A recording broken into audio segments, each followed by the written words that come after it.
Si ya viste los 2 capítulos anteriores de esta serie, recordarás que México fue el único país que protestó ante la Sociedad de las Naciones cuando Hitler anexó a Austria, y que pocos años después, Gilberto Bosques arriesgó su vida para salvar a miles de perseguidos por el fascismo. Pero esa historia no comenzó ahí.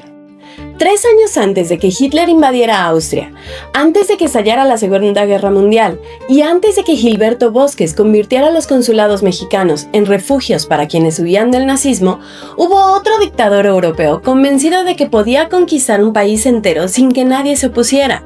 Y mientras que las grandes potencias decidieron guardar silencio, México levantó la voz. Hoy te voy a contar la historia de cuando nuestro país desafió a Benito Mussolini para defender a Etiopía, y cómo ese acto de dignidad terminó uniendo para siempre a 2 naciones separadas por más de 13,000 kilómetros.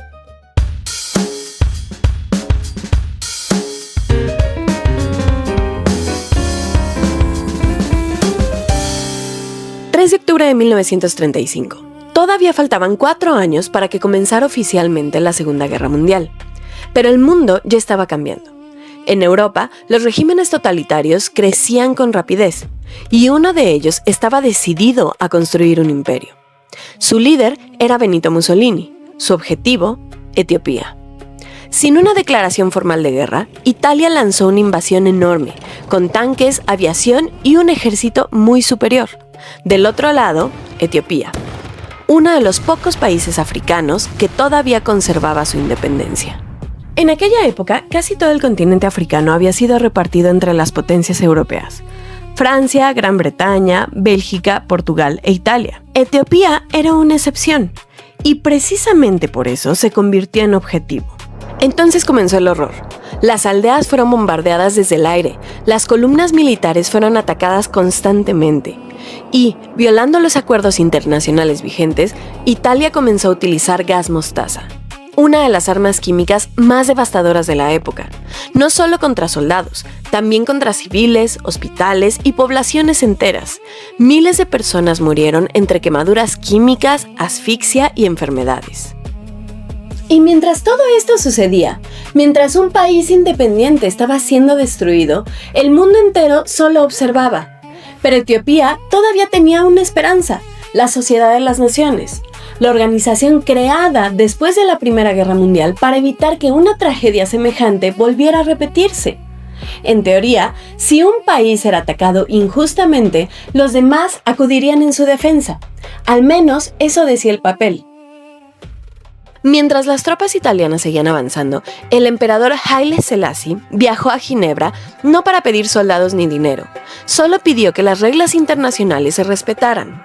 Durante meses hubo discursos, debates y promesas, pero mientras las palabras llenaban los salones, las bombas seguían cayendo sobre Etiopía.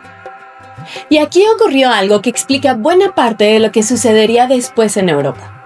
Porque la pregunta ya no era solamente si Etiopía sobreviviría. La verdadera pregunta era otra. ¿Las grandes potencias estaban dispuestas a detener un dictador?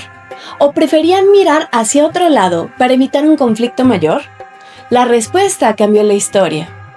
Francia y el Reino Unido condenaron la invasión, pero evitaron adoptar medidas que realmente pudieran detener a Mussolini.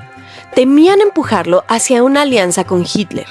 El discurso conmovió al mundo, pero las decisiones que podían detener a Mussolini nunca llegaron. En mayo de 1936, las tropas italianas entraron en Addis Abeba. El emperador Haile Selassie partió al exilio, pero antes de abandonar la escena internacional, decidió hacer una última cosa: viajar a Ginebra y hablar frente al mundo entero. 30 de junio de 1936. El enorme salón de la Sociedad de las Naciones permaneció en silencio. Frente a los representantes de decenas de países caminaba un hombre que acababa de perder su trono, su ejército y su país. Era Haile Selassie, el último emperador de Etiopía. No había viajado hasta Ginebra para pedir venganza ni para suplicar que otros países pelearan por él. Había viajado para hacer una sola pregunta: ¿de qué sirve el derecho internacional si nadie está dispuesto a defenderlo? Durante varios minutos habló sobre las ciudades destruidas, sobre los civiles bombardeados, sobre el uso de armas químicas, pero, sobre todo, lanzó una advertencia que el tiempo demostraría que era correcta. hoy somos nosotros, mañana serán ustedes. Pensemos en lo que ocurrió pocos años después. Austria, Checoslovaquia, Polonia, la Segunda Guerra Mundial. Haile Selassie no estaba hablando únicamente de Etiopía. Estaba advirtiendo que, si el mundo permitía aquella invasión, ningún país volvería a sentirse seguro. Y tenía razón. El discurso terminó. Los delegados abandonaron lentamente la sala.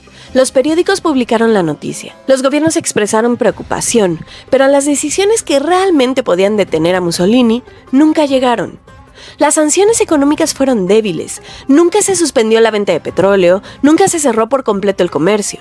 No hubo una presión suficiente para obligar a Italia a retirarse. Como veríamos pocos años más tarde, las grandes potencias preferían no enfrentarse al dictador.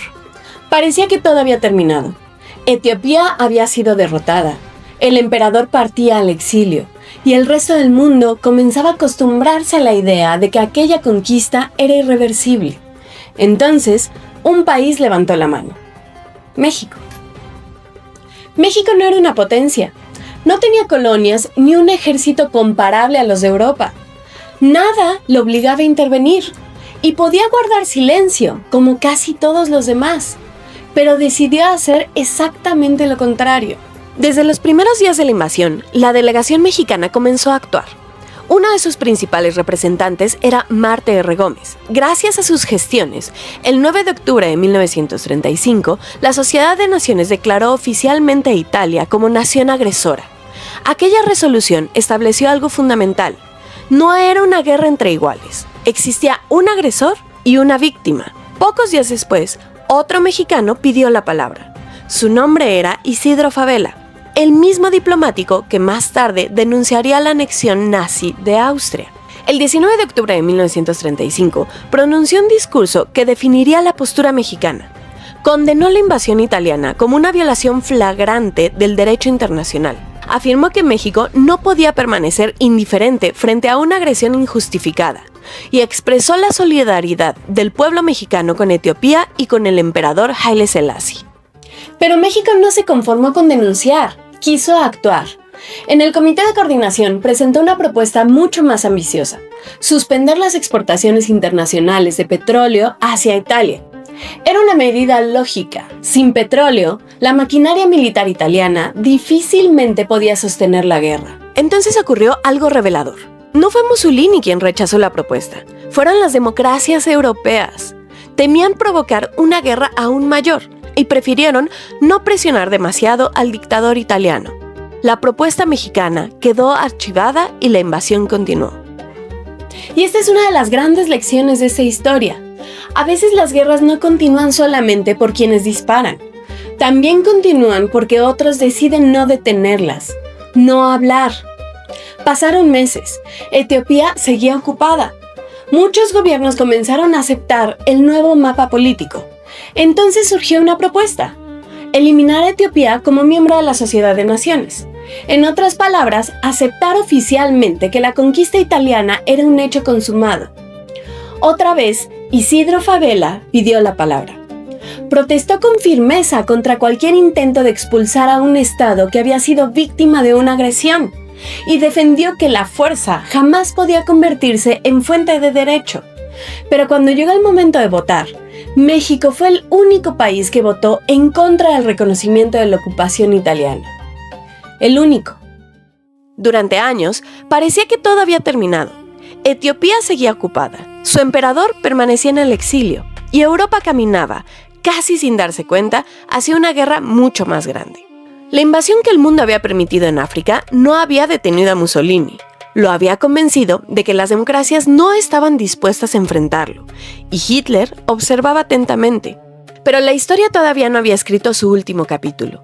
Años después, durante la Segunda Guerra Mundial, el dominio fascista terminó por derrumbarse y Haile Selassie pudo regresar a Addis Abeba. Etiopía volvía a ser libre. Hay algo muy importante que debemos decir aquí. Es cierto, México no liberó a Etiopía. No envió soldados, no podía, no derrotó al ejército italiano.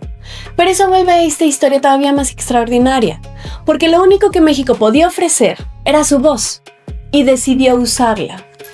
Haile Selassie jamás olvidó ese gesto. Tiempo después envió un mensaje a Isidro Fabela. No era una nota diplomática, era un agradecimiento profundamente humano. Escribió: raros son los corazones generosos que no temen apartar su apoyo a los pueblos sumergidos en desgracia. Una frase breve, pero suficiente para entender que incluso cuando la guerra parecía perdida, alguien había decidido no abandonar Etiopía. Pasaron casi 20 años. Entonces ocurrió algo que nadie habría imaginado en 1935. En 1954, el emperador cruzó el océano para visitar México. Fue el primer jefe de Estado africano en realizar una visita oficial a nuestro país. No vino a negociar una alianza militar ni a firmar un tratado comercial. Vino, sobre todo, a agradecer. Durante su visita, recorrió distintos lugares del país, pero el momento más importante llegó durante una ceremonia oficial, en la que dijo: los etíopes llamamos hermanos a México y a los mexicanos, porque jamás olvidaremos que su voz defendió nuestros derechos cuando casi todos guardaban silencio. Piénsalo un momento. Dos países separados por más de 13,000 kilómetros, sin una frontera compartida, sin una historia colonial en común, sin intereses económicos que los obligaran a acercarse. Y aún así, terminaron construyendo una amistad que nació en el momento más oscuro de uno de ellos. ¿Te suena algo cercano? Cualquier parecido con la actualidad no es mera coincidencia. Aquella amistad quedó grabada para siempre en ambos países. El 22 de junio de 1954, Haile Selassie inauguró en la Ciudad de México la Glorieta de Etiopía. Con el crecimiento de la capital, el lugar cambió de aspecto, pero nunca perdió su nombre.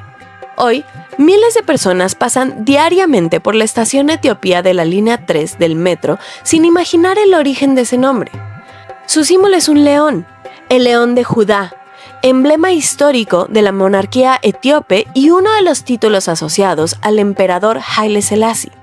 Ese símbolo quizá también te resulte familiar.